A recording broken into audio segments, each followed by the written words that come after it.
इसलिए यहाँ पर कहा गया जरा सोच समझ अभिमानी चदरिया पुरानी हो गई। जरा सोच समझ अभिमानी चदरिया पुरानी हो गई। जरा सोच समझ अभिमानी चदरिया पुरानी हो गई। जरा सोच समझ अभिमानी चदरिया पुरानी हो गई। चदरिया पुरानी हो गई। क्यों बिसियन में लिपटानी चदरिया पुरानी हो गई।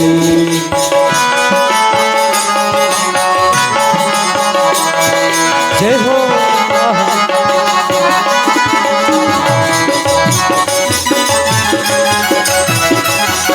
हरि बोल।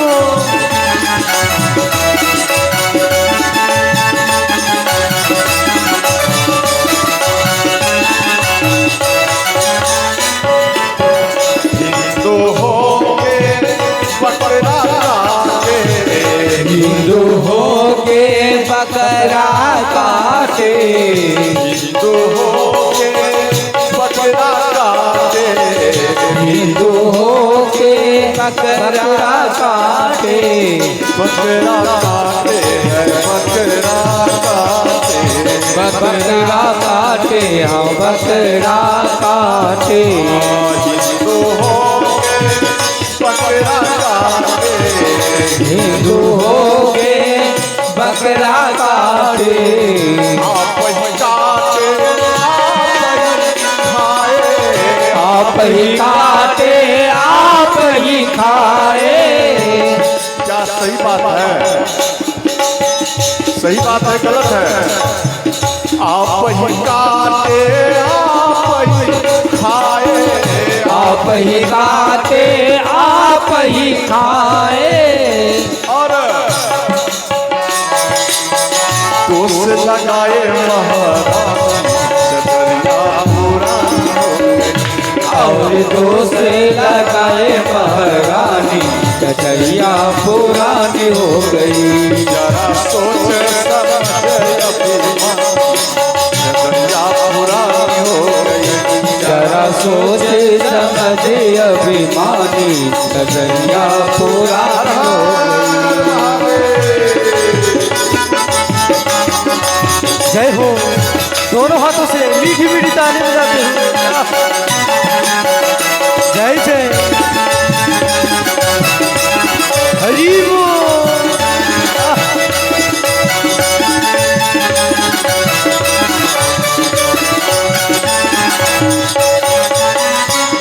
ध्यान देना। विश्वकर्म भव पूर्णम सृष्टि आदम विदासुते रच्यते खिल देवना ब्रह्मा विष्णु महेश्वरी। ये प्रथम श्लोक विश्वकर्मा पुराण का दिया गया। अर्थात तो विश्वकर्मा भगवान शिव जी का कृपा, विष्णु भगवान का कृपा और ब्रह्मा जी की कृपा से प्रत्येक मनुष्य को बनाना प्रारंभ किया। और मस्तक में किसको क्या लिखना है वो ब्रह्मा जी का काम। तो अंत में ये प्रथम कल्प की कथा और दूसरे कल्प की कथा। ध्यान देना, इसमें कश्यप आदित्य भी तपस्या किए और पुत्र रूप में भगवान को मांगे। और दूसरा मनु शत्रुपा। ध्यान से समझेंगे तो इधर विश्वकर्मा भगवान पृथ्वी में जीव जंतु कंप्लीट किए तो वो शेषनाग के 8 साइड में हाथी का तेज दिए, माना 8 हाथी प्रकट किए और पृथ्वी के नीचे दिए और 8 पर्वत का निर्माण किए, 8 हाथी के सूंड पर रखे, ताकि ये हाथी भी अगर हिलेगा तो ये पर्वत वजन रहेगा और पृथ्वी पे कोई किसी भी प्रकार का नुकसान नहीं हो पाएगा। इसलिए यहाँ पर विश्वकर्मा भगवान, और एक बार ब्रह्मा जी जब सृष्टि को ये ब्रह्मा जी रचने लगे, विश्वकर्मा भगवान मिलकर, तो ये कम होता था, विकसित कम हुए, जीव जंतु में कम बढ़े। तो मन में सोचे ब्रह्मा जी ये सृष्टि कैसे बढ़ेगा, तो ब्रह्मा जी अपने शरीर को 2 भाग किए, 2 भाग। जैसे ही 2 भाग किए तो एक भाग वाम भाग में मां शत्रुपा प्रकट हुई और दाया भाग में मनु महाराज प्रकट हुए। और इसके बाद ब्रह्मा जी दोनों अंग एक हो गए। जब दोनों अंग एक हो गए तो इसके बाद ब्रह्मा जी बोले आप दोनों विवाह करो। तो वहां पर दोनों को विवाह के गांठ में बांध दिया गया। जब दोनों विवाह में आए, जैसे ब्राह्मण संत ब्राह्मण अगर किसी पूजा में पाठ में आपको बैठाते हैं तो सबसे पहले पति पत्नी को गांठ में बांध कर बैठाते थे। क्यों? इसलिए आप अकेले बैठेंगे तो ये पुरुषों का स्वभाव है कि उसका मन स्त्री की ओर जाना, और स्त्री का स्वभाव है जे पुरुष की ओर जाना। इस कारण से दोनों का मन इधर उधर ना जाए, इसलिए दोनों को जोड़ा बनाकर और वो पूजा में बैठा दिया जाता है। तभी पूजा ब्राह्मण देवता कराते हैं श्रोता। और इसी प्रकार से मनु और शत्रुपा प्रथम स्त्री पुरुष है। पुरुष थे परंतु ऋषि केवल थे, परंतु स्त्री प्रथम मां शत्रुपा है।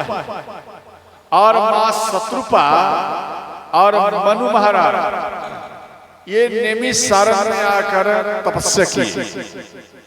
तो जब नैमिषारण्य में 100 वर्ष तक तपस्या किए तो नारायण भगवान प्रकट हुए। तो नारायण भगवान मां लक्ष्मी दोनों आए। तो श्री मनु महाराज भगवान कहते हैं मनु महाराज को, आप कुछ वर मांगो। तो मनु महाराज कहते भगवान आपके जैसा हमें पुत्र चाहिए। तो नारायण भगवान बोले हम अपने जैसा पुत्र कहाँ ढूंढूंगा, इसलिए पुत्र के रूप में हम स्वयं ही आपके दरबार में प्रकट हो जाऊंगा। और इधर मां लक्ष्मी नारायण भगवान के कान में कहती हैं कि भगवान मां शत्रुपा अर्थात शत्रुपा और मनु ये दोनों आपका तपस्या किया, आपसे वर मांगे, आप हमें क्यों बुलाए, साथ में हमको क्यों लेकर आए। ये बात मां शत्रुपा सुन ली। मां शत्रुपा बोलती हैं हे माता लक्ष्मी आपसे कुछ वर मांगना चाहती हूं। तो मां लक्ष्मी तुरंत खुश हो गई। तो मां लक्ष्मी बोली मांगो क्या चाहिए। तो मां शत्रुपा बोली कि हे माता आप हमें पुत्र वधू के रूप में चाहिए। पुत्र वधू के रूप में, पुत्री के रूप में नहीं। आप पुत्र वधू के रूप में हमारे घर में आए। जन्म आपको चाहे जहां लेना आप लीजिए, परंतु पुत्र वधू के रूप में आए। श्री मां लक्ष्मी बोली तथास्तु। इसके बाद श्री भगवान नारायण अपने मस्तक से अयोध्या प्रकट किए। और वो अयोध्या मनु महाराज को दिए, बोले आप इसको लीजिए और आप जाकर पृथ्वी में स्थापित करिए। तो अयोध्या को लाकर आपका उत्तर प्रदेश, जो अभी अयोध्या जान रहे हैं, उन जगह में अयोध्या को स्थापित किए और वहां पर मनु महाराज श्रोता और राज्य करने लगे। तो ध्यान देना, तो मनु महाराज के 5 संतान हुए। प्रथम 5 संतान, 5 में से 3 बेटी हुई और 2 बेटा। ध्यान समझना है, 3 बेटी और 2 बेटा। 2 बेटा, एक बेटा का नाम है प्रियव्रत और दूसरा बेटा का नाम है उत्तानपाद, जिसका ध्रुव पुत्र हुए। समझ गए? और बेटी का नाम हुआ देवहूति, आकृति और प्रसूति। देवहूति का विवाह कर्दम ऋषि से और आकृति का विवाह रुचि प्रजापति से विवाह हुआ। और प्रसूति का विवाह श्री दक्ष प्रजापति के साथ में हुए। समझ गए? और इसी में ध्यान देना, देवहूति और कर्दम ऋषि से 10 संतान हुए। 10 संतान में 9 कन्या हुए, 1 बेटा हुआ। 1 बेटा का नाम हुआ भगवान नारायण का 5वां अवतार कपिल भगवान। बोलो कपिल भगवान की जय हो। और 9 जो पुत्रियां हुई, एक का नाम है काला, जो ब्रह्मा जी के बेटा मारीच के साथ में विवाह हुआ। मारीची के साथ में विवाह हुए। और उस वंश में भगवान राम, और उसी वंश में नेमी महाराज आए, जो जनक महाराज प्रकट हुए। समझ गए? ये आगे कथा सुनेंगे। और उसी वंश में महाराज दशरथ जी भी आए। और दूसरी बेटी है अनुसुईया, जो ब्रह्मा के बेटा अत्रि मुनि के साथ में विवाह हुआ। और तीसरी बेटी है श्रद्धा, जो ब्रह्मा के अंगिरा ऋषि के साथ में विवाह हुआ।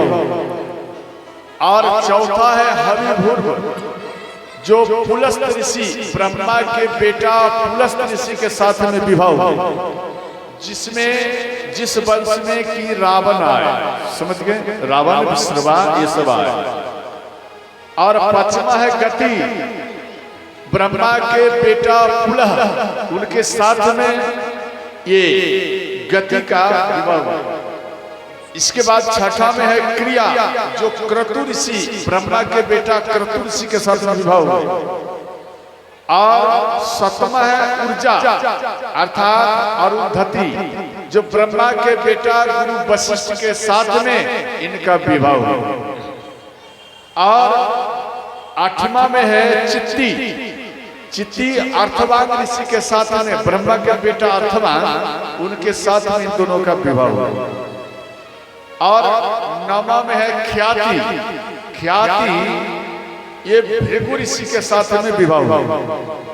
अर्थात जितना ऋषि 9 हम बताए, जितना कन्याएं, ये सब कन्याएं खास बहन है, और ये सब ऋषि खास भाई है, और ये सब आपस में दोनों सारू हैं श्रोताओं।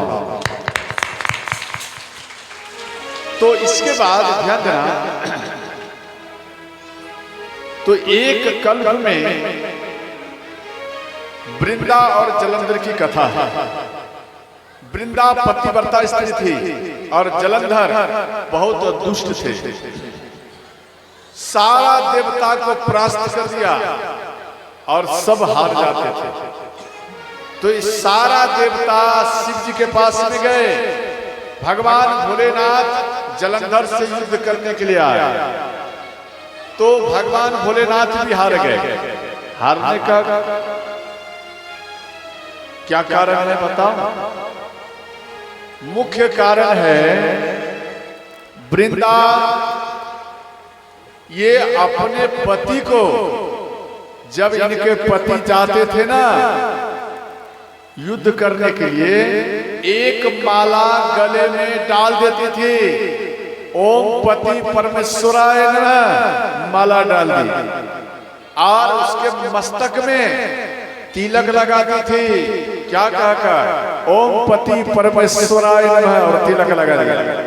अब दिमाग लगा, मेरी मैया एक माला पहरा दिया और एक तिलक लगा दिया और ओम पति परमेश्वराय नमः इतना कहकर, और वो पति चले गए रणभूमि में युद्ध करने के लिए।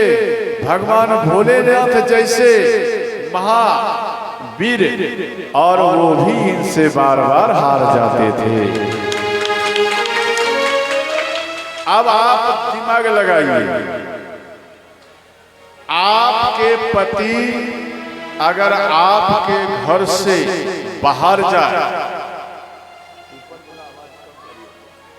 आपके पति अगर आपके घर से बाहर जाए, आप चाहे स्नान की है या नहीं भी की है, तो ओम पति परमेश्वराय नमः इतना बात कहते हुए, इस मंत्र को जाप करते हुए अपने पति के मस्तक में आप तिलक लगा दीजिए।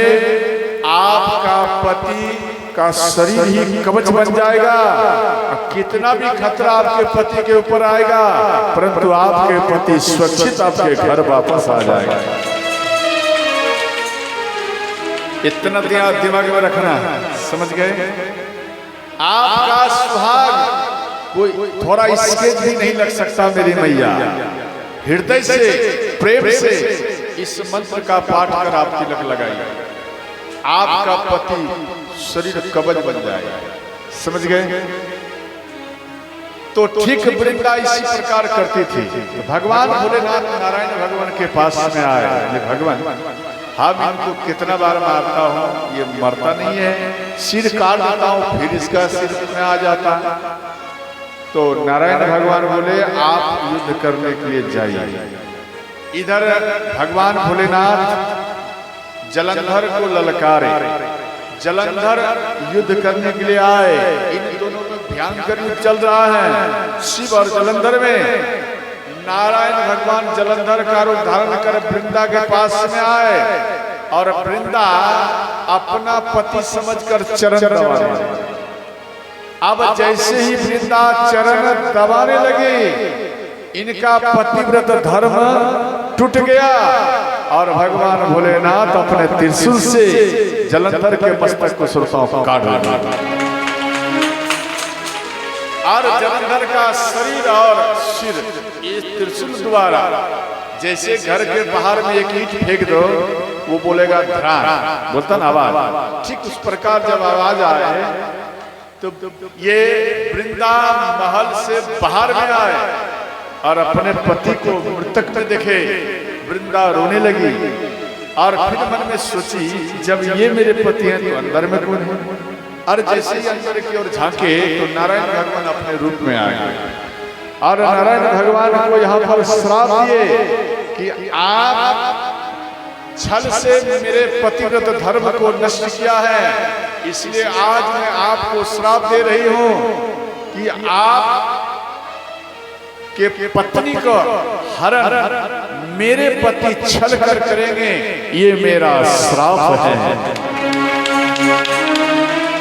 यही जलंधर रावण हुए दूसरे कल्प में, और मां सीता को छल करके हरण किए थे। समझ गए? तो श्री भगवान राम हाथ जोड़कर अपने ऊपर वो श्राप लिए। तासु साप हरि कीन प्रणाम, तासु साप प्रभु कीन प्रणाम, कोटु करी कृपालु भगवान, जो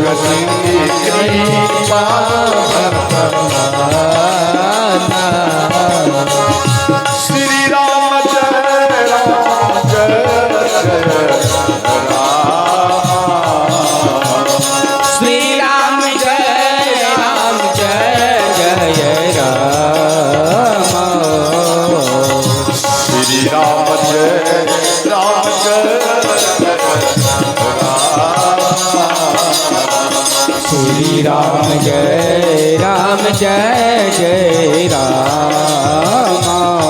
हर हर महादेव।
अंत में ये दूसरे कल्प की कथा, तीसरे कल्प की कथा में देव ऋषि नारद एक बार मोह में आया। तो मोह में जब आए तो इनको देखकर शिव जी के दो गण हंस दिए। तो शिव जी के दोनों गण का नाम था रिट्टी और तुंडी। जब हंस दिए तो यहाँ पर श्राप दिए कि राक्षस योनि में चला जाए। तो वही रावण और कुंभकर्ण हुए। और ये जब वियोग में आए तो नारायण भगवान के सामने विश्वमोनि के लेकर प्रकट हो गए। तो विश्वमोनि को देखकर इनके अंदर में क्रोध आया और अंत में नारायण भगवान को श्राप दिए कि हम जिस प्रकार स्त्री के वियोग में रो रहा हूं और उसी प्रकार आप भी स्त्री के वियोग में रोएंगे, ये मेरा श्राप है। और भगवान हाथ जोड़कर वो श्राप लिए और इधर भगवान नारायण माया को हटा दिए। जब माया को हटा दिए तो देव ऋषि नारद होश में आए। देव ऋषि नारद कहते हैं भगवान हम बहुत बड़ा गलती किया। बोले आपने क्या गलती किया?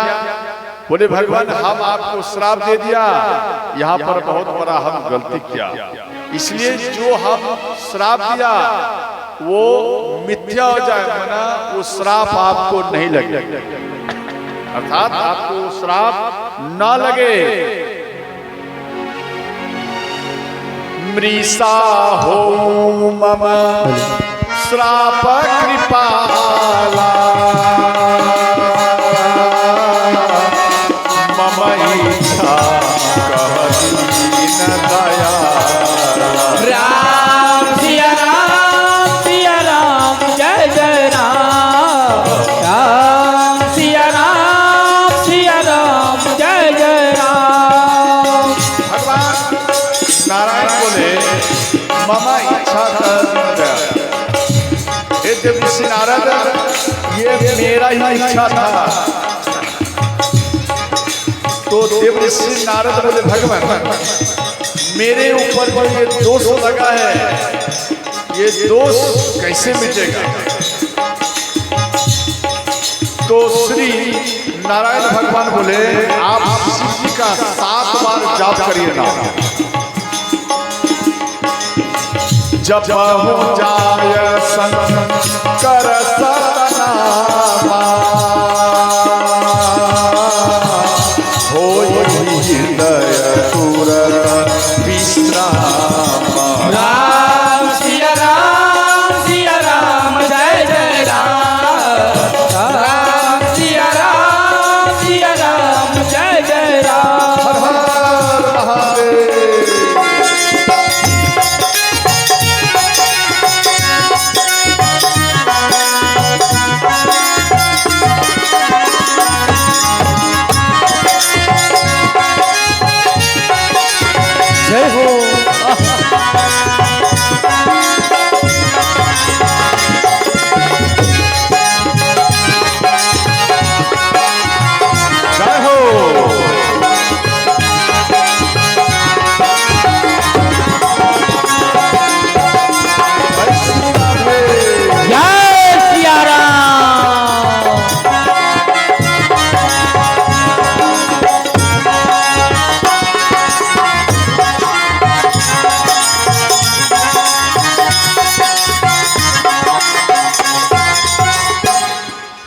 इसके बाद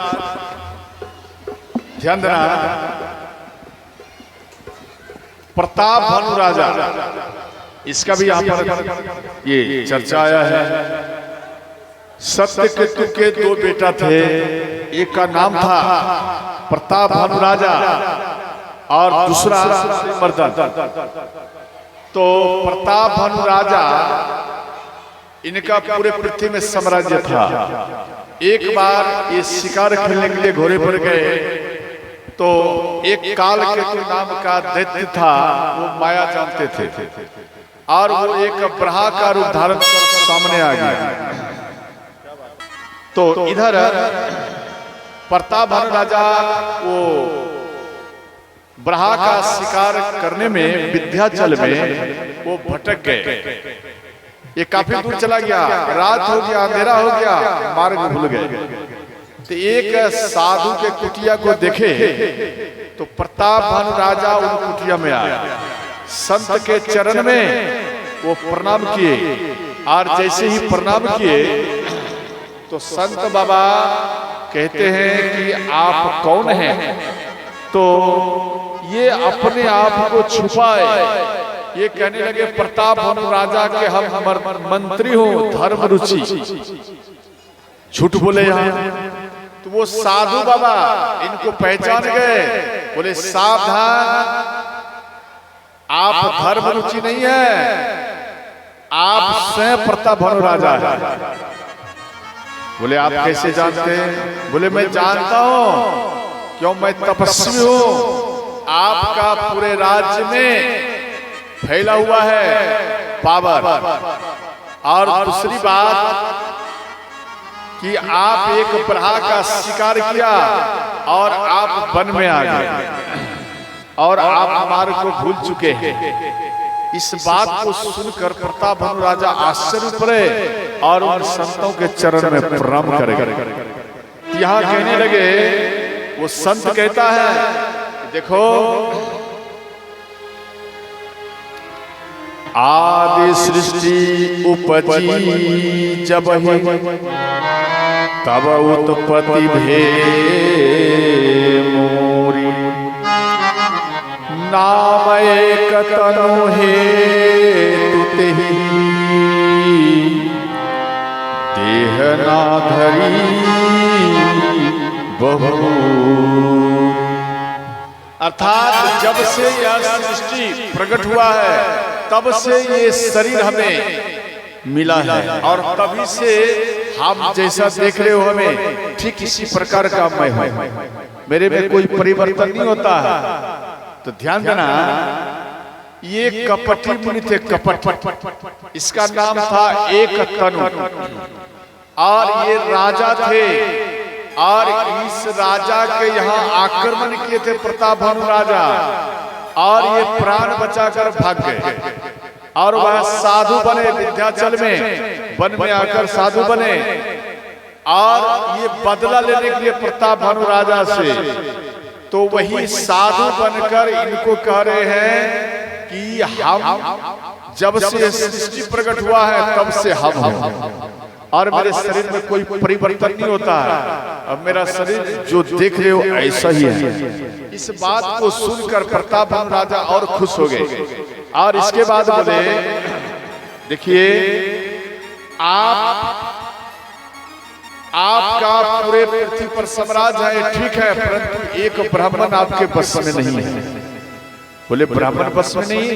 बोले नहीं, अगर आप चाहते हैं कि ब्राह्मण मेरे बस में हो तो आप भंडारा कीजिए, और वो जब भंडारा पाएगा वो ब्राह्मण कितना भी अगर गलती से भी श्राप आपको देगा तो वो श्राप आपके जीवन में कभी नहीं लग पाएगा। यहाँ पर एक चौपाई दिया गया,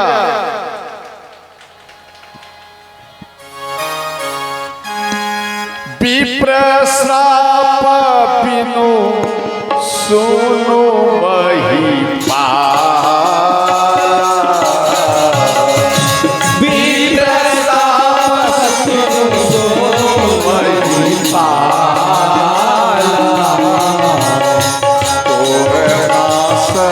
नहीं का बने